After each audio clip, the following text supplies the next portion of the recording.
Moi! Tänään tuoteesittelyssä Lumicon BTMS, eli Battery Thermal Management System, jota käytetään sähköisten työkoneiden akkujen lämmönhallintaan. Jäähdytetään ja lämmitetään akkuja. Tässä on pääyksikkö, eli kylmäpiiri on tämän sisällä, ja tästä lähdetään sitten vesiglykoliuksella niin akuille kuin sitten myös lauhdutuskennolle.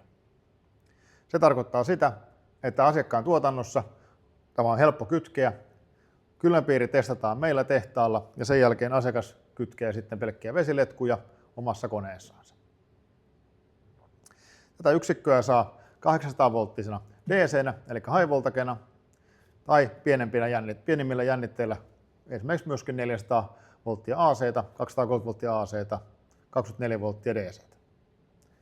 Luonnollinen kylmäaine, propaani ja tarvittaessa myös muita kylmäaineita, kuten 1234 YF, joka myöskin on GWP-arvoltansa hyvä, ja hiilidioksidikin on tulossa.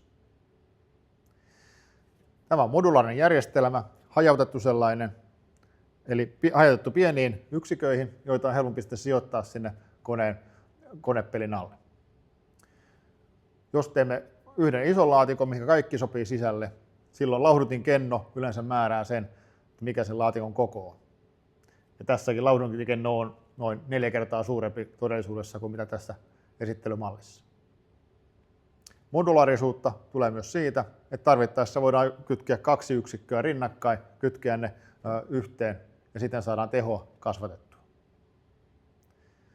Ja tehoa voidaan kasvattaa myös kompressoria vaihtamalla suurempaan, eli kyseessä on platformi, jota pystytään laajentamaan ja skaalaamaan. Tämän yksikön teho on 6 kW. Ja riippuen ulkolämpötilasta, siitä saadaan jopa tuplaten kylmätehoa ulos. Lisäksi siinä on vapaavirtausjäähdytin, jota voidaan käyttää kylmillä kedeillä. Eli kun ulkolämpötila on matalampi kuin akkuun menevän nesteen lämpötila, silloin voidaan jäähdyttää kennon läpi ja siltä säästetään energiaa ja se voidaan käyttää se energia nimenomaan siihen ajamiseen.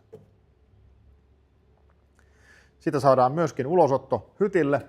Eli samalla kompressorilla voidaan jäähdyttää sekä hytti että myöskin akut. Laite on suunniteltu vaativiin olosuhteisiin, kestää tärinää, korroosiota, korkeita lämpötiloja, matalia lämpötiloja, kaikki käy. Siihen on myöskin integroitu lämmityslaite, jolloin voidaan startata työkone myöskin kylmistä kelistä, lämmittää ensin akku sinne yli 15 asteeseen ja sen jälkeen ruveta ajamaan.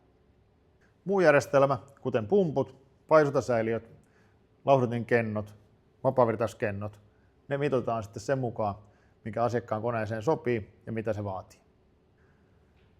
Lumicon verkkosivulta löytyy myöskin konfiguraattori, mistä pystyt konfiguroimaan omalle koneellesi sopivan tuotteen. Siitä myös selviää, minkälaisia lähtötietoja me tarvitaan, että pystytään räätälöimään ja mitoittamaan laite juuri sinun koneelle sopivaksi. Ota yhteyttä, niin otetaan tekninen palaveri ja katsotaan lisää, mikä sopisi parhaiten sinun koneellesi.